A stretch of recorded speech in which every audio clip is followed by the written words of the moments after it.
walk into a cutting-edge oncology ward today, you are going to see the absolute pinnacle of human engineering. Oh, without a doubt. Right. I mean, you'll see robotic surgical arms that can operate with like sub-millimeter precision.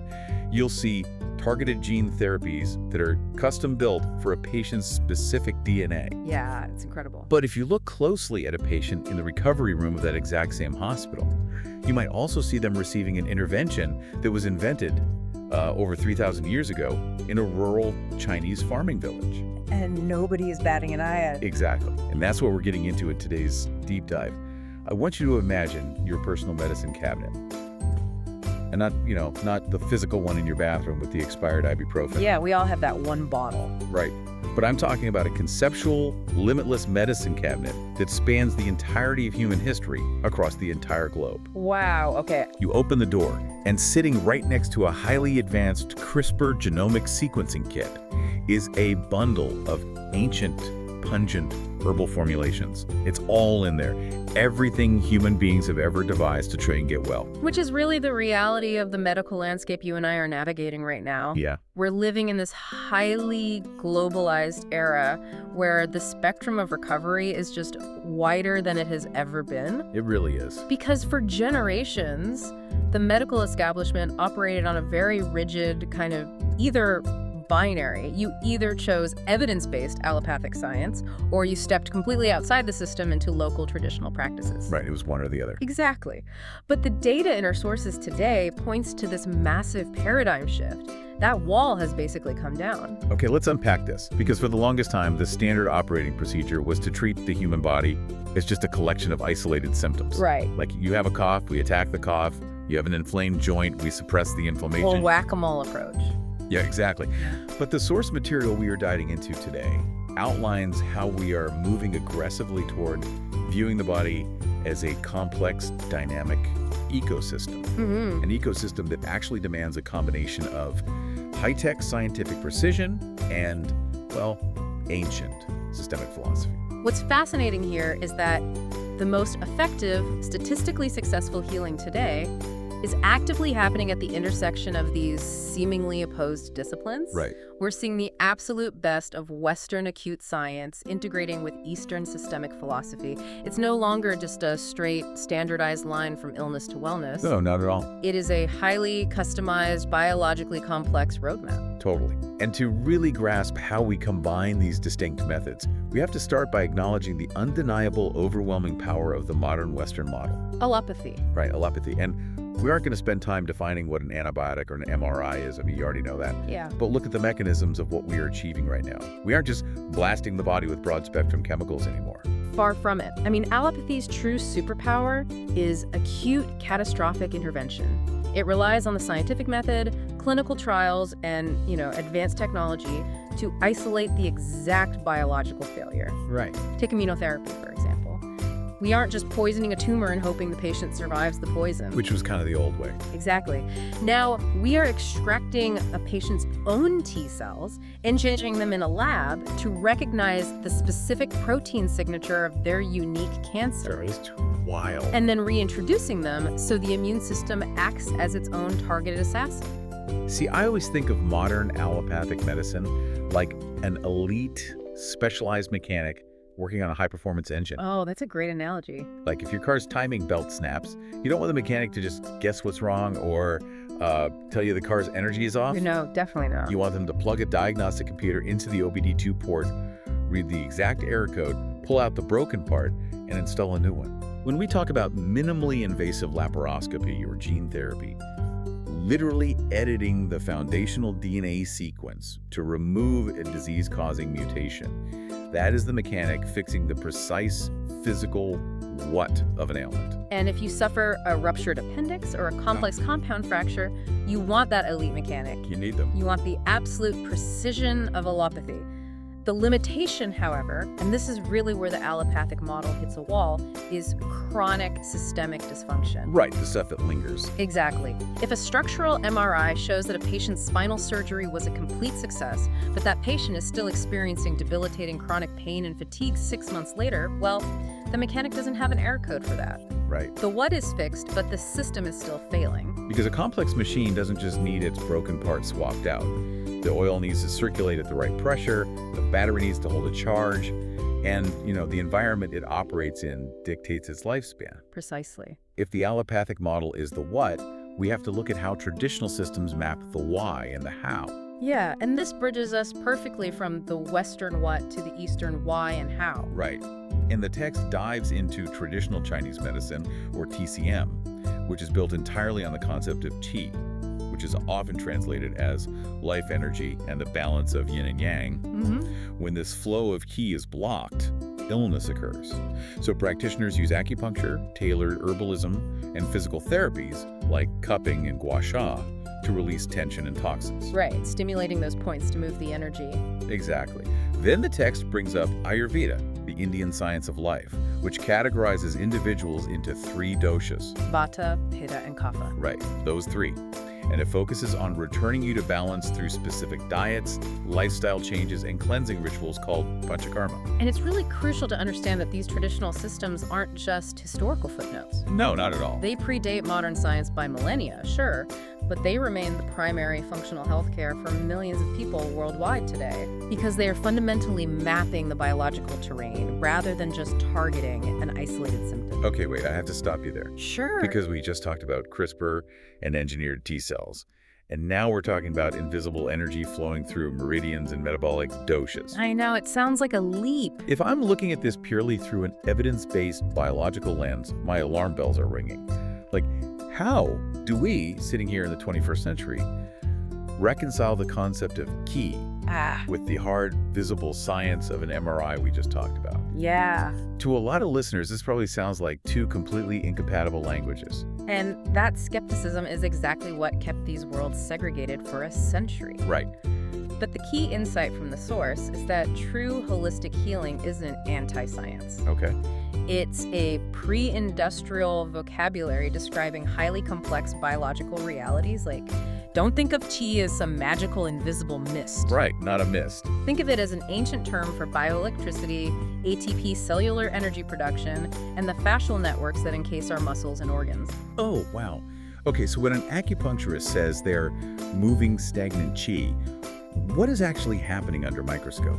Well, modern clinical studies show that inserting that needle creates a localized microtrauma. Okay. That microtrauma triggers a cascade. It marshals fibroblasts to repair connective tissue. It stimulates purinergic signaling, which involves the release of adenosine, a really potent natural painkiller. Oh, interesting. And it sends a signal up the spinal cord that actively downregulates the default mode network in the brain. That is wild. Right, so the acupuncturist calls it unblocking a meridian. The neurologist calls it modulating the central nervous system. The vocabulary is different, but the biological reality of forcing the system back into homeostasis is identical. Oh, that translation makes so much sense.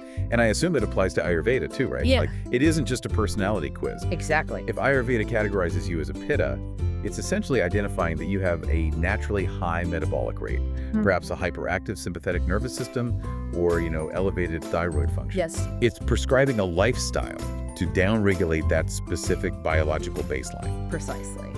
Which brings us to the ultimate proof that the body isn't just a collection of isolated mechanical parts. The internal conversation. Right. The undeniable, measurable biological link between our thoughts and our physical health. Mind-body medicine. The most significant shift in modern health is the clinical recognition that the brain and the immune system are in a constant 24/7 biochemical conversation. You've probably experienced this exact phenomenon, honestly. Like, you work yourself to the bone for 6 months, you finally go on a relaxing vacation, your stress drops, and 2 days later you come down with a massive, brutal cold. Oh, the classic vacation sickness. Yes, why does that happen? Because your immune system finally got the biological signal that it was safe to initiate a repair cycle. Your body was running on cortisol. And cortisol is a perfect example of an evolutionary mismatch. How so? Well, when our ancestors were chased by a predator, the brain flooded the body with cortisol. It's a brilliant survival mechanism. Right, fight or flight. Yeah, it shuts down long-term, energy-heavy repair projects like white blood cell production and digestion to divert all available energy to your leg muscles so you can run. But your brain doesn't know the difference between a literal tiger and an angry Slack message from your boss. Exactly. So if you are chronically stressed about work, Your brain is constantly signaling your immune system to stand down. Uh-huh. You are biologically suppressing your own ability to fight off illness. And if we connect this to the bigger picture, managing your stress isn't just a nice secondary bonus to make you feel peaceful while you take your antibiotics. Right. It is a foundational biological requirement. The text outlines interventions like meditation and mindfulness, which train the brain to stay in a parasympathetic or rest and digest state. Yeah. And cognitive behavioral therapy, or CBT. We often think of CBT as just talking through our problem. Like venting. Right, but biologically, CBT leverages neuroplasticity.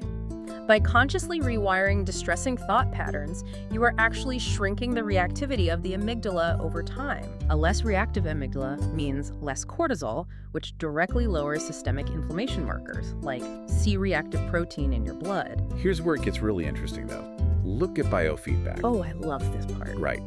You are hooked up to sensors measuring heart rate variability, or HRV, which is a fantastic proxy for how flexible your nervous system is. You can literally watch a screen, see your physiological data in real time, and learn how to consciously lower your own heart rate. You are gaining voluntary control over an involuntary biological function. You are training your vagus nerve. And I want to highlight a crucial clarification the source makes regarding this mind-body connection. Yeah, let's hear it.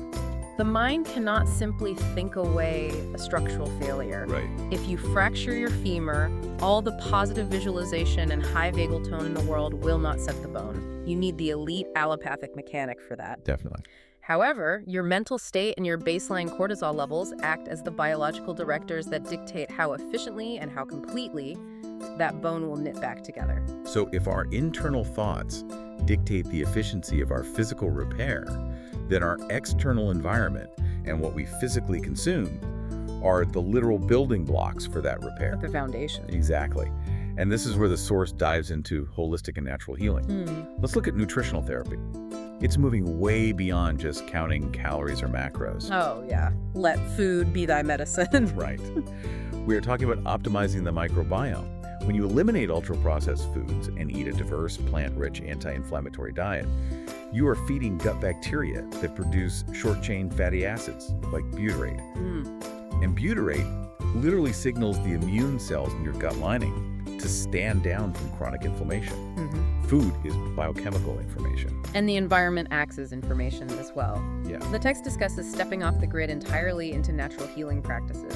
Take forest bathing, the Japanese practice of Shinrin-yoku. I've heard of this. Yeah, and this isn't just a pleasant hike to clear your head. Research demonstrates that trees emit organic compounds called phytoncides to protect themselves from insects and rotting. Okay. When humans breathe in these plant aerosols, it actively stimulates our immune system to significantly boost the production and activity of natural killer, or NK, cells. Wait, really? Yeah, the exact cells that hunt down tumors and virus-infected cells in our bodies. Oh, that is amazing. I mean, it's like taking a struggling plant out of toxic soil, right? No matter what medicine you give the leaves, you have to optimize the soil, the nutrition, and the sunlight, the environment, for it to truly thrive. That's a perfect way to look at it. And the source also brings up hydrotherapy, using water to stimulate circulation and detoxify. Okay, I'm with you on the phytoncides and the hydrotherapy. That's measurable chemistry and physiology. Right. But the source also brings up energy healing practices like Reiki, Qigong, and pranic healing that focus on manipulating the human biofield. Yes, it does. Again, I have to play the skeptic for the listener here. How do we measure a biofield in a clinical lab? Are we drifting back out of the science here? It's a fair challenge. The biofield itself remains highly controversial and, frankly, difficult to quantify with current instruments. Right. However, what we can definitively measure is the patient's biological response to the practitioner. Okay.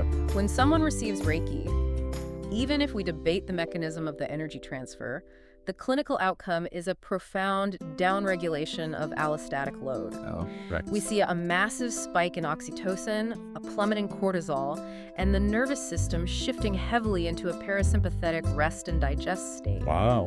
Whether it's a specific energetic frequency or the profound placebo effect of dedicated, compassionate touch, the biological environment it creates is exactly what the body requires to facilitate natural regeneration. Which perfectly sets up perhaps the most vital environmental factor of all, circadian rhythm alignment. Oh, absolutely. Think of your brain's glymphatic system like a city's fleet of street sweepers. During the day, the streets are absolutely clogged with traffic. Your conscious thoughts, sensory input, decision-making. It's rush hour. Exactly. The street sweepers can't come out. It's only when the traffic completely stops, when your brain waves slow down to delta frequencies during deep sleep, that the cerebrospinal fluid washes through the brain tissue, literally clearing out metabolic trash like amyloid beta proteins. But those street sweepers only deploy if the environment is right. Right. If your circadian rhythm is constantly disrupted, that metabolic waste accumulates, leading to neuroinflammation and cognitive decline. Nutrition is the soil, but your environment and sleep are the sunlight. You cannot medicate your way out of a toxic environment. So what does this all mean? Well, It brings us to the pinnacle of this deep dive. We've gathered the high-tech precision of allopathy, the systemic terrain mapping of ancient wisdom, the neuroplastic rewiring of the mind, and the biochemical optimization of our environment. The breakthrough of our current era is the both-and paradigm, integrative medicine. yeah. Integrative medicine is the active, intentional replacement of the either mentality. Right. It recognizes that you don't have to choose between the targeted gene therapy and the vagal nerve stimulation. You must utilize both. Let's go back to that cutting-edge oncology ward we talked about at the very beginning. Okay. The source provides a fantastic case study of integrative cancer care.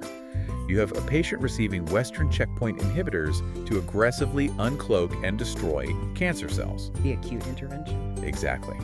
But alongside that high-tech intervention, they're receiving acupuncture specifically to modulate the nervous system and reduce the severe nausea caused by the treatment. Wow. They are practicing yoga to maintain mobility. They're utilizing CBT and biofeedback to keep their cortisol levels low so their immune system remains engaged. It's all working together. Right. They are receiving targeted nutritional counseling to ensure their gut microbiome can produce those anti-inflammatory fatty acids to support immunity, and massage therapy for pain management and to lower their allostatic load. It is the ultimate expression of the conceptual medicine cabinet. It really is. The checkpoint inhibitors address the acute mechanical failure. The acupuncture, CBT, and nutrition address the systemic environment. It treats the tumor while simultaneously honoring and caring for the complex biological ecosystem of the human being carrying it. The human capacity for ingenuity is just staggering. We have engineered a massive cross-cultural toolkit for health. We really have. Whether you find yourself needing the precise, targeted intervention of a modern surgical suite, or you are working to optimize your baseline through circadian alignment and ancestral holistic wellness, the ultimate goal is exactly the same: a return to vibrant, sustainable health. And this raises an important question for you, the listener, as you consider your own biological terrain. How might you build your own integrative plan? You know, we learned today that our brain's lymphatic street sweepers only clean out metabolic waste when our sleep cycles are aligned with nature's light and dark cues. Right. And we learned that cortisol directly suppresses our immune system's repair functions. Yep. So, given this incredibly delicate, highly responsive machinery, how might the constant 24/7 digital connectivity, the relentless ping of notifications, and the melatonin-suppressing blue light of our modern lifestyle be silently sabotaging our body's most ancient and essential healing mechanisms long before we ever even reach for a pill bottle? Oh, wow. It fundamentally changes how you look at your nightly routine, doesn't it? It really does. The next time you picture that limitless cross-cultural medicine cabinet in your mind, remember that the most powerful tool inside it might just be your ability to step back, look at the entire biological ecosystem, and build the combination that's exactly right for you.